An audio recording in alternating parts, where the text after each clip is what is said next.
Hello everybody, this is Boy, and I'm going to be doing my review for the 2002 movie Scooby-Doo. Um, I was requested to do a review for this movie and its sequel by my friend's sister. Her name is Abby, and everything, so thank you Abby for recommending me to do this video. Um, the movie is directed by Raja Gosnell. He's known for being a movie editor. He worked on Mrs. Doubtfire and the Home Alone movies. And I think, I don't know for sure, but I know this wasn't his directorial debut, but it was one of his first directorial movies. And it's written by James Gunn, who's known for writing and directing the Guardians of the Galaxy movies. And it's from a story by James Gunn and Craig Titley. I think that's how you say his name.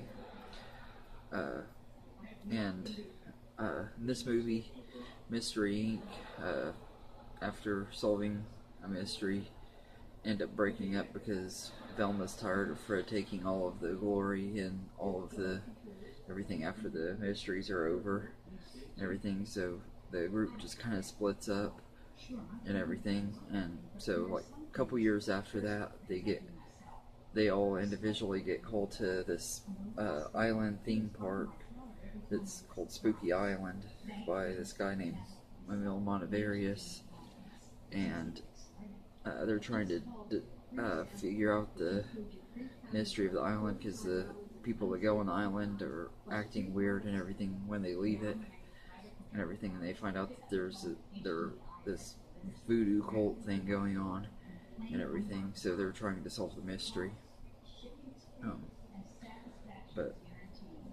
This was one of my favorite movies as a kid. I saw it in the theaters 5 times and everything. In fact, it holds a tie with Harry Potter and the Goblet of Fire. I mean, not Goblet of Fire.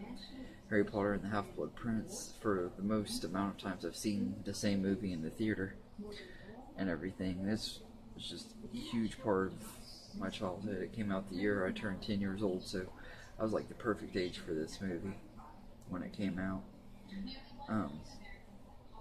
And I still love it about as much as I did back then. The cast in it was really good, especially Matthew Lillard as Shaggy. He fit the role so well that he's gone on to do the voice of Shaggy since Casey Kasem passed away, or actually he retired and everything. And when he retired, he took over the role and everything. So he's definitely one of the highlights of this movie. Also, like Linda Cardellini as Velma, I think she was really well cast and everything. She fit the role very well and everything, and she's another one of my favorite actresses. I loved her on Freaks and Geeks, and I haven't seen her in as many movies besides Scooby-Doo, but I like her in the Daddy's Home movies and the Avengers movies, even if she's barely in those. And then Freddie Prinze Jr., who was one of my favorite actors back when I was a kid. I used to watch a lot of his teen movies and everything, that She's All That and Summer Catch and movies like that. And I really liked him in this. This is probably my favorite movie of his.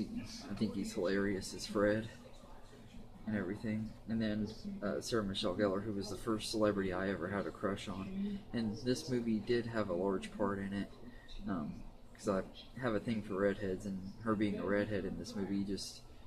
I remember as a kid I used to have a huge crush on her in this movie and everything. I still think she looks good in it and everything, but I think she looks better with red hair than she does her normal dirty blonde hair that she normally has, or her brown hair. Well, actually I think her brown hair looks the best when she has dark brown hair, like in Cruel Intentions. But yeah, all of them are very well cast. They all fit the characters really well and everything. I love how the way it's written, they especially at the beginning of it, it kind of feels like it's poking fun at the way the show was and everything, and their characteristics are a lot like they were on the show. I just finished binge watching the complete series of Scooby-Doo, Where Are You? And everything, because I had recently got that and everything. I'd been binge watching it for almost a month though, because everything that's been going on. I've been taking breaks between watching it, some of the episodes, but so I guess it wasn't like a full-fledged binge, but this, after watching it, it just makes this movie even better. All the little references that and everything that I caught a lot of them as a kid, but I caught a lot more now as an adult. And everything I like some of the adult references that are in here too, and everything too. Yeah, I like how it has humor for adults and kids. Like the scene when Shaggy meets Mary Jane, who's played by Isla Fisher. I think this was her first movie. He meets her on the plane, and she tells him her name's Mary Jane, and he's like that's my favorite name. It cracks me up and everything. And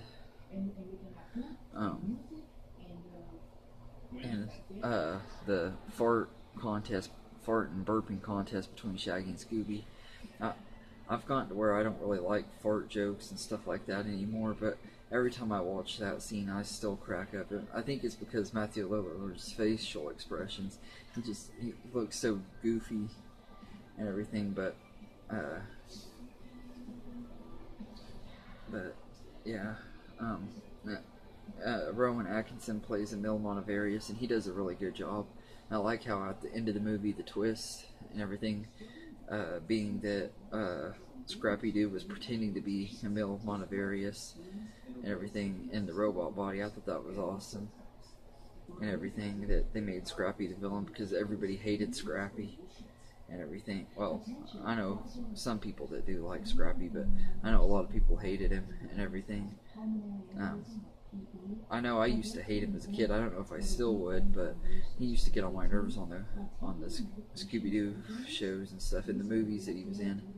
I wasn't a really big fan of those because of him, but I love that they made him the villain and everything. I thought that was awesome. And Scott Innes, who did the voice of Scooby-Doo in some of the previous movies, I think it was Scooby-Doo on Zombie Island and some of those, he did the voice of Scooby-Doo. He did the voice of Scrappy in this one, and Scooby-Doo's voiced by Neil Fanning, and both of them were very well casted. I mean, I honestly wouldn't have really known that they were somebody else other than their original voice actors, so I thought that was really cool and everything. The score by David Newman is really good. I think it fits the movie perfectly and everything, and the music in this has some pretty good songs. I don't like a lot of the songs in it, but I do like some of them. Mainly the Land of a Million Drums, or whatever it's called, that has that's from Outkast. I love that song and everything. I like the rock pop version of Scooby-Doo, Where Are You, that plays during the scene when Daphne's fighting the wrestler guy. I can't remember. I don't even know what his name is, but I love that and everything. But the cinematography by David Egby is pretty good and everything. And one of the things I love about this movie is its practical sets and everything. It has some really, really good sets and everything. But there are also the main thing that I don't like about this movie, Scooby had the CGI that they used to bring Scooby and the monsters to life hasn't aged very well at all. I think Scooby still looks okay. I mean he gets it past because he doesn't look absolutely terrible, but the monsters they just look absolutely horrid and everything. But the CGI on them has aged terribly. Now the rest of the movie has aged pretty well because the sets and stuff are really nice and everything. And besides the monsters, there's not too much reliance on CGI. So, I mean, and Scooby, but I think Scooby looks okay. But really, besides that, I don't have too much to complain about this movie because it's a childhood favorite. I still love watching it and everything. It has a lot of nostalgia for me and everything. But so I'd give Scooby-Doo 9 out of 10 because I really enjoy this movie. I don't know what a lot of people think about this movie. I know when I was a kid, there were a lot of kids that liked it, but I don't know nowadays what people would think of it and what other people thought of it. I know it didn't do very good with critics, but I know it had to have done good enough in theaters because it got the sequel and everything, which I'll do my review on that one after a while. I'll probably sometime tomorrow. But anyway, I hope you enjoyed this review, Abby, and everybody else. If there's any other movie reviews you'd like me to do, let me know in the comments. Sometime I might review the Flintstones movies and Yogi Bear. If y'all want me to do that, let me know. And feel free to like, comment, and subscribe. And if there's any other movie reviews, top 10 lists, movie series rankings, or any of that you want me to do, feel free to let me know in the comments, and I'll get to them as quick as I can.